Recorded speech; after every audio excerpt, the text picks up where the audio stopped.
स्वागत है आप सबों का avianpost.com के खास शो हमारी सेहत में, जहां बात होती है आपके और हमारी सेहत की। आज बात होगी महिलाओं में होने वाली समस्याओं की, यानी कि जब कोई महिला प्रेग्नेंट होती है तो उन्हें किन किन समस्याओं से रूबरू होना पड़ता है। जैसे कि आप जाने कब आप प्रेग्नेंट है, कब अल्ट्रासाउंड कराना चाहिए, आपको इस दौरान क्या खाना चाहिए और कब आप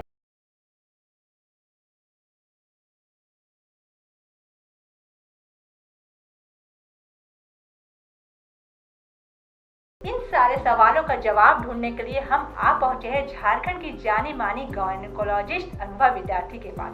तो आइए मैडम से मिलते हैं और जानते हैं इन सब सवालों का जवाब। स्वागत है मैम आपका avianpost.com के खास शो हमारी सेहत में। धन्यवाद। प्रेगनेंसी कितने दिनों के बाद पता चलती है और इसके शुरुआती लक्षण क्या है मैडम? साधारणतः जब कोई भी महिला का मेंसेस का जो ड्यू डेट होता है 1 महीने के बाद, वो अगर ऊपर हो जाता है तो उसके 1 हफ्ते बाद या 10 दिन के बाद प्रेगनेंसी टेस्ट कराने से वो पॉजिटिव हो जाता है।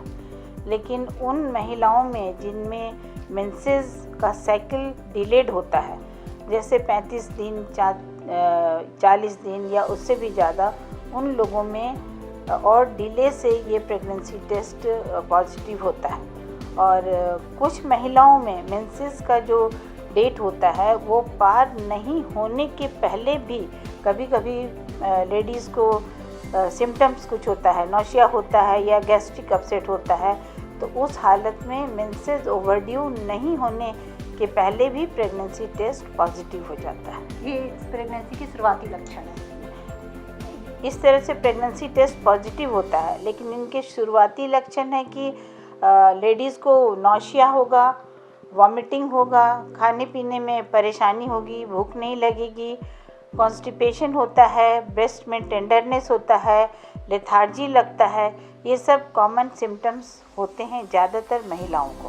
प्रेगनेंसी टेस्ट पॉजिटिव भी आता है तो उनको कितने दिनों के बाद अल्ट्रासाउंड कराना चाहिए? यूजुअली जिनका साइकिल 30 डेज़ का 28 से 30 डेज़ का साइकिल होता है, यानी कि जिनको रेगुलर मेंसेस महीने होता है, उनको 10 दिन से लेके 15 दिन के बीच में अल्ट्रासाउंड कराना चाहिए, पहला अल्ट्रासाउंड। इस अल्ट्रासाउंड में हम लोग को ये पता चलता है कि जो प्रेगनेंसी है वो यूट्रस के अंदर है या यूट्रस के बाहर है। क्योंकि अगर यूट्रस के अंदर प्रेगनेंसी सैक पता चलता है तो हम लोग निश्चिंत हो जाते हैं कि ये नॉर्मल प्रेगनेंसी है। लेकिन कभी कभी यूट्रस का अंदर का जो पार्ट होता है जिसमें सैक पता चलता है प्रेगनेंसी का, वो नहीं पता चलता है और बच्चा ट्यूब में रहता है। उस दौरान कभी कभी बहुत देर से 1 महीना, 1.5 महीना, 2 महीना में अगर अल्ट्रासाउंड किया जाए तो वो प्रेगनेंसी का सैग बढ़ते बढ़ते रप्चर कर जाता है और ब्लीडिंग होने लगती है। पेशेंट के पेट में कलेक्शन हो जाता है ब्लड का। इसको हम लोग ट्यूब प्रेगनेंसी कहते हैं और ये एक बहुत इम्पॉर्टेंट प्रॉब्लम है ऑब्स्टेटिक्स में, जो प्रेग्नेंट लेडीज़ में, जिसमें पेशेंट को जान का खतरा होता है और इसमें तुरंत इमीडिएट इफेक्ट, इमीडिएट ऑपरेशन से ही मरीज को बचाया जा सकता है। तो समस्या देखी जाती है आमतौर पर प्रेग्नेंट महिलाओं में कि जब वो प्रेग्नेंट होती है तो पहले महीने में पेट के निचले हिस्सों में एक दर्द टाइप का होता है। तो क्या ये कोई आम समस्या है या ये इसके कोई कारण होते हैं? यूजुअली लोअर एब्डोमेन पेन जो है वो यूट्रस के कारण अगर हो रहा है तो ये अच्छी बात नहीं है। लेकिन अगर लोअर एब्डोमेन में सामने में ब्लैडर रहता है, पेशाब की थैली, तो उससे रिलेटेड कोई प्रॉब्लम हो, यूटीआई हो, तो हम लोग टेस्ट करा के पता कर सकते हैं कि यूरिनरी प्रॉब्लम इसमें है, तो उसके अनुसार इलाज होगा। लेकिन रुक के जैसे डिलीवरी में पेन होता है, मेंसेस टाइप का पेन होना अच्छी बात नहीं है। इसके लिए हम लोगों को इलाज कराने की आवश्यकता है। दर्द की गोली उसमें हम लोग एनाफोर्टेन या प्रोजेस्टेरॉन टैबलेट्स देते हैं, क्योंकि यूट्रस के कॉन्ट्रैक्शन से अगर ये पेन हो रहा है और इसका कैरेक्टर ऐसे ही है कि रुक के दर्द हो रहा है, तो हम लोग को इसको सीडेट करना पड़ेगा। मतलब ये दर्द को ठीक करने की ज़रूरत है। तो ये कोई सामान्य दर्द नहीं होता, ये पेशेंट पे डिपेंड करता है हाँ, कि उसको चेक करने के बाद क्या प्रॉब्लम है उसके अनुसार इलाज कराना चाहिए।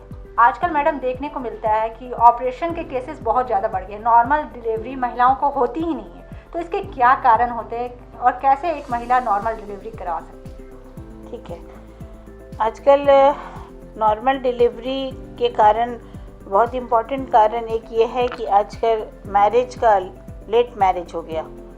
दूसरा कि सब चीज़ सेटल हो जाने के बाद आजकल आदमी शादी करता है। फर्स्ट प्रेगनेंसी 30 के ऊपर 32, 33, 34 में होता है, जिसमें thyroid problem, diabetes problem, blood pressure का प्रॉब्लम ये सब बढ़ जाता है। तो ये सब एडिशन के चलते प्रेगनेंसी में कॉम्प्लिकेशन का एडिशन होते जाता है और जब इसके चलते मदर को भी प्रॉब्लम होता है और बच्चे पर भी इसकी असर होती है। बच्चा या तो ग्रोथ रिटार्डेड होता है, पानी कम होता है या बहुत सारी दूसरी समस्या इसमें ऐड हो जाती है, जिसके चलते ऑपरेशन की संभावना बढ़ जाती है।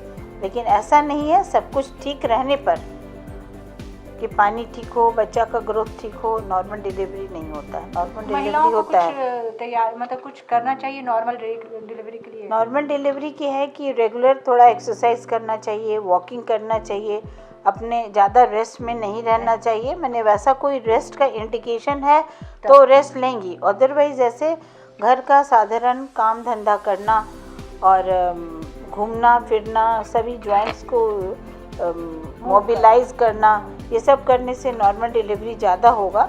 लेकिन जब अगर किसी चीज़ का कॉन्ट्रा इंडिकेशन है, जैसे किन्हीं को पुरैन नीचे रहता है या जल्दी डिलीवरी होने का डर होता है, ये सब अगर रहे तो उनको थोड़ा जो रेस्ट में रहना है तो उसके लिए तो दिक्कत वाली। लेकिन वैसे लोगों को भी नॉर्मल नहीं होता है, ऐसी बात नहीं। रेगुलर चेकअप रहने पर नॉर्मल डिलीवरी हो सकता है। गर्भावस्था के दौरान महिलाओं का खान पान कैसा होना चाहिए कि एक जच्चा और बच्चा दोनों स्वस्थ हो?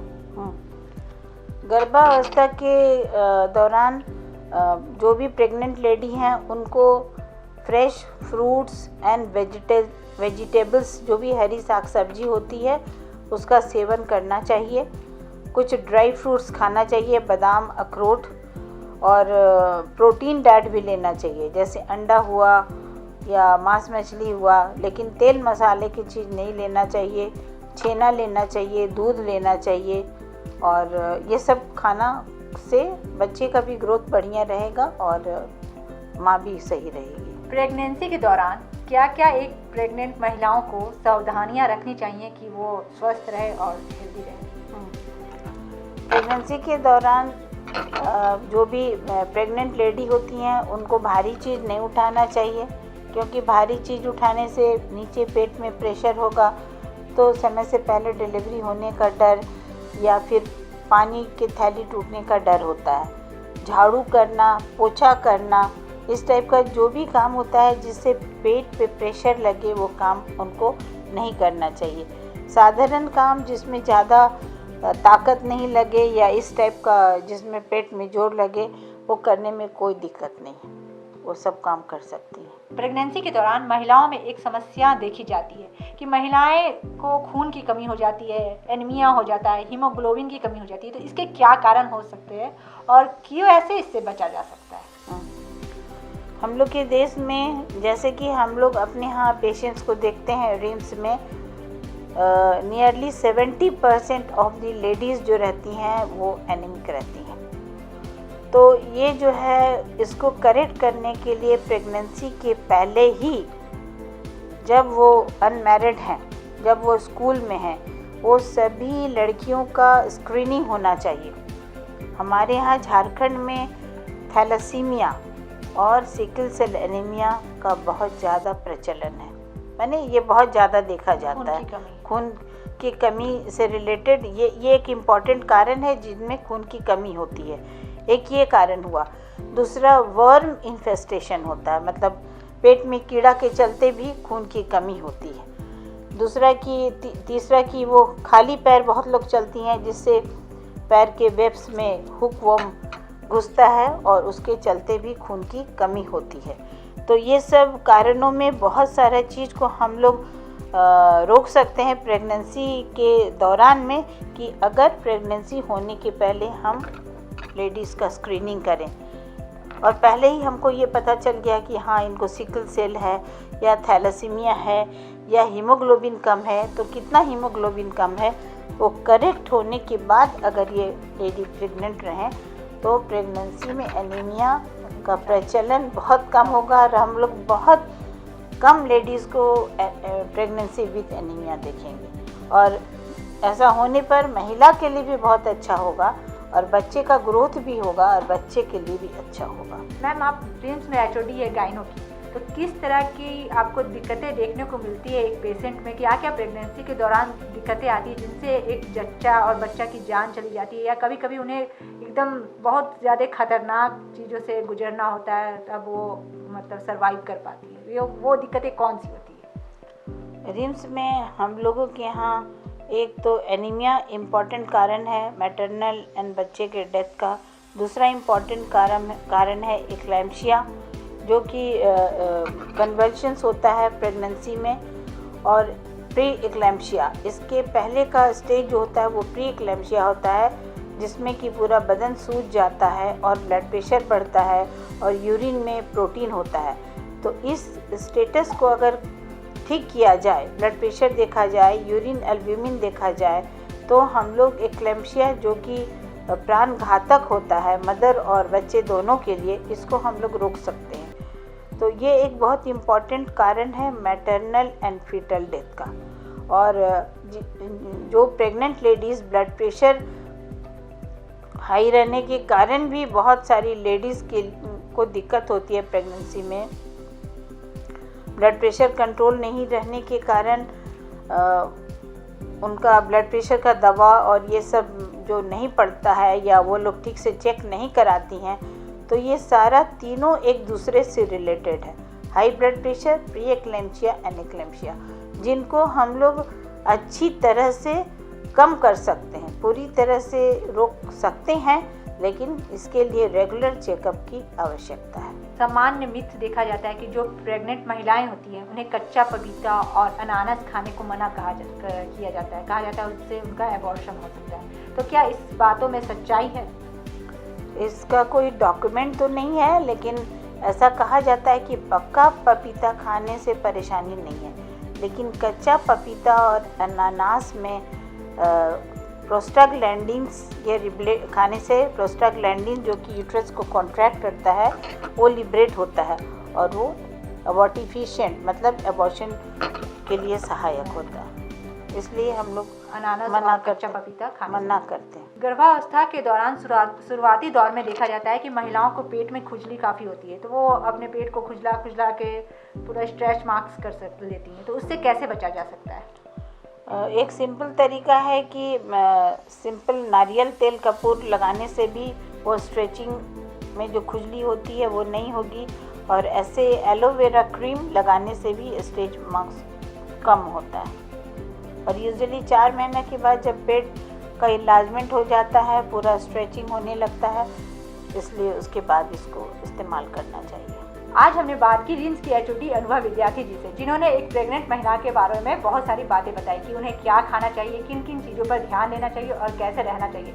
तो आज का ये शो आपको हमारा कैसा लगा ये हमें ज़रूर बताइए, और हमारे YouTube चैनल को लाइक, सब्सक्राइब और शेयर करना ना भूलें।